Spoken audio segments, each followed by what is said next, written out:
Good morning, dear students. Again, I am Neeraj Chaturvedi.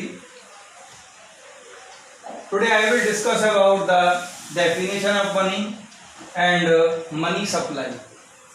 इससे पहले video में हमने ये देखा था जो बार्टर एक्सचेंज है, वो बार्टर एक्सचेंज होता क्या है। जैसा कि मैंने आपको बताया था कि वस्तुओं के बदले में वस्तुओं को एक्सचेंज करना बार्टर एक्सचेंज या वस्तु विनिमय कहलाता है। उसकी कमियों के बारे में मैंने बताया था और 5 कमियां बताई थी। अब हम उन कमियों को दूर करने के लिए जैसे जैसे मानव सभ्यता बढ़ती चली गई, हमने मनी को इवॉल्व किया, मनी का हमने पता लगाया। तो मनी की डेफिनेशन पढ़ते हैं हम लोग। मनी क्या है? Money is anything, money is anything मतलब कोई भी चीज मनी हो सकती है। जरूरी नहीं है कि वो पेपर का नोट हो, जरूरी नहीं है वो कॉइन हो, जरूरी नहीं है कि वो ई ट्रांसफर हो। इससे पहले आपने सुना होगा सोने चांदी के सिक्के चलते थे, उससे पहले तांबे के सिक्के चलते थे और भी बहुत सारी चीजें। सबसे पहले जब हमने एक्सचेंज शुरू किया था तो उस समय टॉर्टोइज शेल का यूज किया जाता था। टॉर्टोइज शेल मतलब कछुए का जो शेल हुआ करता था, जो कवर हुआ करता था, वो भी एक्सचेंज के रूप में कहीं कहीं सामने आता है कि वो आपस में उसको एक्सचेंज करके चीजों को एक्सचेंज किया जाता था। तो मनी इज एनीथिंग, मनी का मतलब नोट नहीं है 1000 का 2000 का। आज से पहले जो है 1000 का नोट हुआ करता था, मोदी जी ने उसको खत्म कर दिया, अब 2000 का नोट आ गया। तो अब 2000 का नोट मनी है। उसकी सबसे बड़ी खासियत क्या होनी चाहिए? कोई भी चीज जो जर्नली एक्सेप्टेड हो, जर्नली एक्सेप्टेड अमंग पब्लिक, जनता के द्वारा, जनता इस चीज को सामान्य रूप से स्वीकार कर सके और सरकार इस बात की गारंटी दे कि हम इस चीज को जो है एक मनी के रूप में बना रहे हैं। आप कहीं जाते हैं होटल में, आपको टोकन मिलता है, आप पहले वहां पर पैसे जमा करवा देते हैं, उस टोकन के थ्रू आप लोग माल खरीदते हैं। तो वो जो पैसा है वो आपका टोकन में एक्सचेंज हो गया और उस एक्सचेंज का आपने टोकन से सामान लिया। तो ये जो है ऐसी कोई भी चीज जो जनरली एक्सेप्टेड हो as a medium of exchange. Medium of exchange का मतलब ये हुआ बेटा कि कोई भी चीज जिसको लोग सामान्य रूप से स्वीकार करें। मेजर ऑफ वैल्यू, जो चीजों को मेजर कर सके, जो वैल्यू को प्राइस में कन्वर्ट कर सके।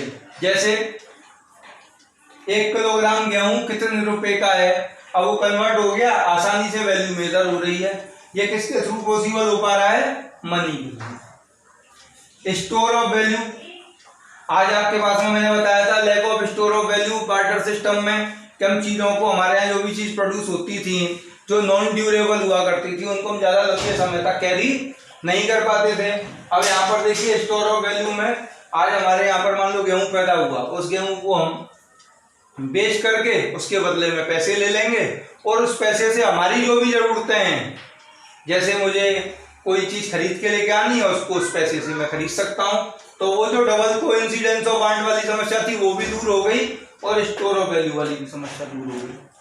And means for standard of deferred payment. Means for standard for deferred payment का मतलब ये हुआ बेटा कि लंबे समय के हमारे जो फ्यूचर के पेमेंट हैं उनका भी हम पेमेंट इसके थ्रू कर सकते हैं। कैसे कर सकते हैं?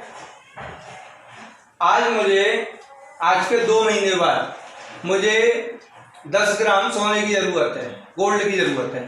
तो उस गोल्ड को खरीदने के लिए आज मैं जाऊंगा ज्वेलर्स के पास में, उससे पूछूंगा कि क्या रेट चल रहा है गोल्ड का। उसने कहा 45,000 रुपये का।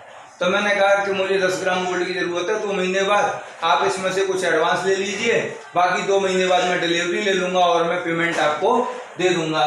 तो अब स्टैंडर्ड ऑफ डेफर्ड पेमेंट भी पॉसिबल हो पाए।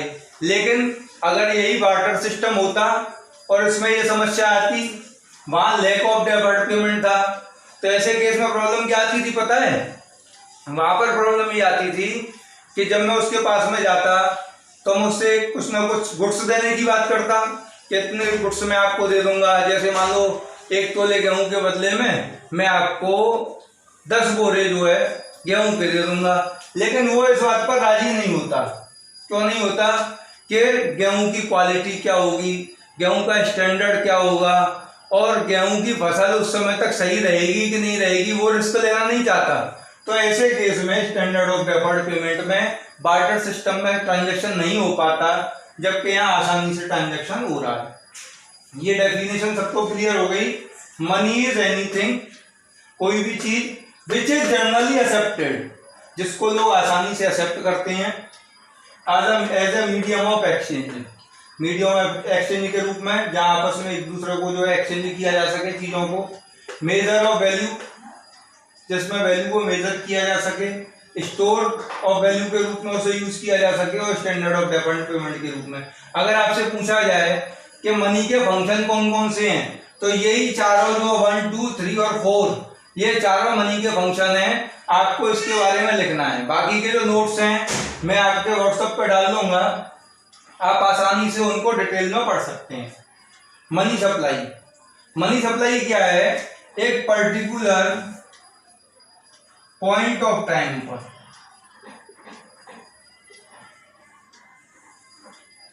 एक कंट्री में